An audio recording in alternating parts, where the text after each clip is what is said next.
Oh, I almost fell backwards. Like I like how. Alright, so are you gonna make the introduction? Sure am. Here we go, go. No pressure. Hi guys, it's Jill, and today me and Sadiman are gonna be filming. Sadiman and I. Sorry, who's channel? We're filming a video today about the history of our friendship. So kids, crack open your history books and let's learn. How are we gonna start this? Where's the podcast? Just try to begin. Back in 2013? Sound like 2013! No, it did not. We started talking in November, just before 2014. No, because we started talking when I had my Jill and Bo account, and I got Bo in 2014. I got him in 2012. Oh my god, has it been 5 years then? Nope. Jill! You were literally... Okay, we're starting at that registered sales in 19. We were 14, you were maybe 15. Literally 2 whole minutes of us trying to figure out when we met. Yeah, this is terrible. This is not off to a good start. I don't know. It's okay. So yeah, we met because back in the day when horse Instagrams were just becoming a thing, there was this super huge big Instagram. Super big Instagram like oh my Jill? There is a super big okay, was it contest? The contest wasn't that massive, but it was just after Lacey Jamieson passed away, and then Allie Smith, who was my first real Instagram friend, she was like on the back of an OTTV. She decided to put together a contest in Lacey's honor. Yeah, exactly. Me and you and Nicole. Who's that horse bond? I don't remember who the entire group was, but it was mainly just us four. We really hit it off and we all became super close friends. After we all got to know each other on Kik and of course gave each other our numbers and stuff and had like a group message, we would get on Uvu and literally stay on the phone or laptop or whatever until like 5 in the morning. I remember like rushing home to Uvu you guys because you had all planned a session. I was gone. I was like, I need to get home. We prioritized it so hard. We would literally just get on and play Fun Run and talk about our crushes. We were like, okay, we actually all need to meet up, but Allie couldn't go, and then at the last minute, like Nicole's mom wouldn't let her go. So it was just gonna be me and Maddie, which was super weird at the time because we'd never FaceTimed or Uvu'd or anything like solo. We always like hung out as a group. Yeah, it was always like me and Nicole were really close. Me and Allie were OGs, and then I was like scared of you. Yeah, my parents did a very thorough background check on Maddie before sending me across the country to meet a person that I had never met before. Then I got on a plane and I flew over here and we met in a very ugly and dramatic way at the airport. So dramatic. I almost started crying though. Like I mean, I was legit because it was so weird to like meet. Then like we went up to the mountains. We went to the rescue that their Majyk Equestrian business like donates to. Sat on my barn roof and punned our everything off and just talked broke about some serious ice because it was weird the first day. Well, like we didn't really know how to like act around each other yet, and then after that we were like, this is so easy. After I got back from the trip, I literally almost cried on the airplane on the way home. I was so sad I didn't want to go home.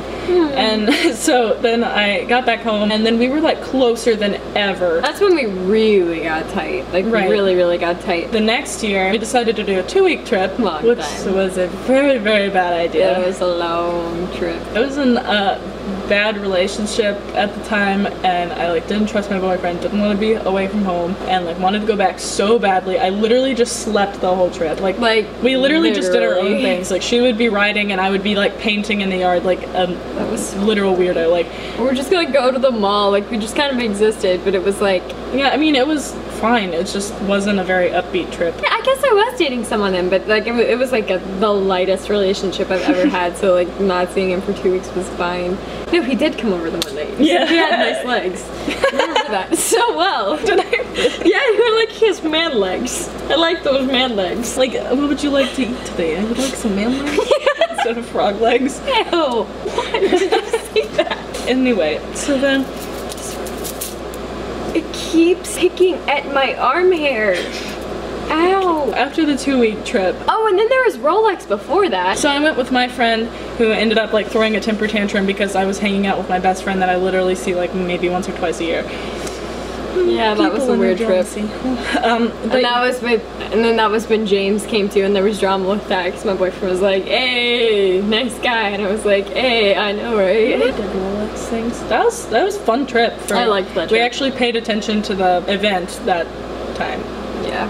That's when our friendship went on a bit of a hiatus. Like we just kind of had space after 2 weeks. Like I don't know if you remember, but we were hiking on trails like back from some waterfall and we had like a brief moment of like very passive, this is the end. I don't remember what was said, but I remember that I kept tripping and falling down and it was really starting to aggravate me, and I just felt so out of place and everyone was having a good time and I felt like I was just ruining it and not having a good time at all. I just wanted to go home and like... No, but on the way back we were talking and I was like, yeah, it's gonna be so sad because you were about to leave. Like, I just had this feeling that, like, after you left, like, we would be on a big break. Vibe was really bad. Wow, this is kind of sad. There's much evolution of sadness. Yeah, after the 2-week trip, it was just kind of distant and we were like fine, and then I made some poor life decisions and then got really stressed and really unhappy. I didn't like where I was working, I didn't like what I was doing, my social horse, everything life was just kind of weird, and I took it out on this one. Yeah, well, and it got weird for me because like you had all these friends and you were doing all these things and going out, and like you never had any time to FaceTime, and that's all our friendship can be. Like, I mean, we can't see each other all the time, and it wasn't like she wasn't inviting me over or anything. It's just like, I remember one time I was like, why don't you FaceTime me? And you're like, I can't do anything productive when I'm on the phone with you, and I was like, except, you know, keep a friendship alive, it's fine. I don't know why we kept talking because we were both so done with each other. And the thing is, like, the best part about our friendship was we know everything about each other's lives, so we can just kind of like ramble on and talk about whatever. Like, I hate seeing old friends and catching up because catch-up talks kill me because I just have to talk about everything that's going on and it just feels so redundant. So that was the problem. It was like every time we got on FaceTime I had to update her, and I didn't like the stuff I had to update her on because my life was just not going well at and all. there were like too many new people and new things, and you were just like, oh, it's not important, so you didn't say anything, and then like, there was like inevitable distance and like, and then it was like, okay, well, we're not talking at all, and then we went to Rolex, and I feel like that's the trip that kind of held us together. Yeah, because definitely. It brought us back. Well, no, because I remember you called me after work one day, and I was waiting for soup, and I was just sitting in the park, and we talked on the phone for like an hour, and you were crying, and I was just like, I don't know what to tell you. Like, I'm so done. I was at Robin's house. I was at my friend's house, and I was literally livid. I was so mad. I was like, you are not making time for me. This friendship is tanking, and you're not making an effort, and I'm trying so hard. I full on remember like hanging up and telling the person I was with, like, there goes another friendship. Like, I literally thought it was going to be over after that. Oh, 100%. I told him, I was like after Rolex, like, I'm not gonna see her ever again. But I wasn't even mad. It was just kind of like, well, right. And I just accepted it. Right. I'd already made plans with somebody to like ride in the car with them and go. I had my tickets and everything, and I was like, well, I have to go. Well, what happened after that phone call? How did we resolve? We did pretty much resolve it. I just sort of BS'd it. I was like, I'll make time. We'll make it work, and just sort of like, I think we both were saying whatever we could to make Rolex not weird, but we both knew we were like, okay, this isn't gonna work. Yeah. And then Rolex was awesome. Yeah, it did get weird a little bit because I really connected with another person when I was there, but like aside from those like couple weird moments, like it was good. I think it was also because there was so much drama with everyone else in the group that you and I were the only ones who were like kind of good, and then we connected on the fact that we weren't being that's true, and we were like so dramatic, kind of holding the group together. I think the only time I got mad at you that trip is when you blew me off for James, and I was like, here we go again. This is another thing that's happening. I was trying so hard for him. I don't even. And you don't have to. You can just be yourself. I know, but now I know that, and he likes me all the time. He looks so naked. There we go. But yeah, then after that one, we had our last summer trip, which, that was a good one. That was a really good trip. Yeah, that was such a good trip, actually. Well, that was when I got really into like my Instagram and image and everything, and had those problems. So like the only thing that we had problems with was like, and we were also still trying to like reconnect and like recuperate from everything our friendship had been through the past few months. But like aside from just like disconnected mindsets, that trip was so good. Reagan and Heidi, we all went to see the movie, we were just laughing. Oh my god, that trip was so good. And so like Rolex really brought us together, and then we went on that trip and it was super. And then it was awesome. After that trip, we have literally talked every single day. Like, and it's not excessively or like obnoxiously. It was like, for a little while. Bit. Like a week or so, we were literally talking up to 5 times a day. God. Like so much. Like so much. Like I would call her on my way to school, on my way from school, when I was at the barn, when I was leaving the barn, and then when I got home. Like it was crazy how much we were talking. Like it slowed down a little bit since. It's a little more normal. But I think because we traveled, or I started traveling, you started showing, and then the fact that James is long distance too, like I have to balance. Like I still spend a significant amount of time on FaceTime. It's what got me out of bed in the morning. I was always like, gotta get a Fergal mason jar of like caffeine and stuff, and then turn my music on and then talk to her. It was just, we would like recap about the previous day or whatever that like didn't get said over text or FaceTime the night before, and then like plans for the day and just like stuff that's going on in our lives. And we bounce really well off of each other, so like if there's a problem or like some life decision we need to make, we like keep talking about it until a decision gets made. Because we both are thinkers, we like to think about things before we act. And then last Rolex was interesting. We were good the whole time. Everyone else was Not at all. The Rolex was such a fail. Oh, that's right. I totally forgot that I took my boyfriend with me.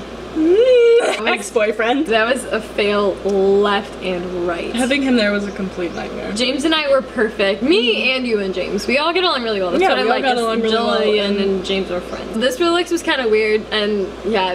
Due to my He was a good guy, just not good for you. And then the other people that are in our group were not in our group. They we had planned with several friends to hang out with us, and that didn't happen. There's always so much drama at Rolex, which is so annoying because we're not dramatic people. Like, we don't start stuff, we get along with everyone, like, we're good, but it always finds its way to us. We're all good now, like, everyone that had an issue doesn't anymore, and yeah, it's really good. And then this trip, everything good since Rolex, and now we're in North Carolina for the 4th year. We need to go to Tryon now. I don't know.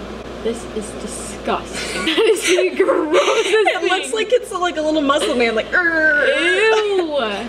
You flexing, bro? Oh my god. That concludes the story of our friendship. I hope that you guys enjoyed this video. Make sure that you are looking out for the vlog that I will be posting very soon. So make sure you subscribe to Maddie's channel, and I will put all of her information down below. And yeah, thank you guys so much for watching. Okay, that's really bye. Bye.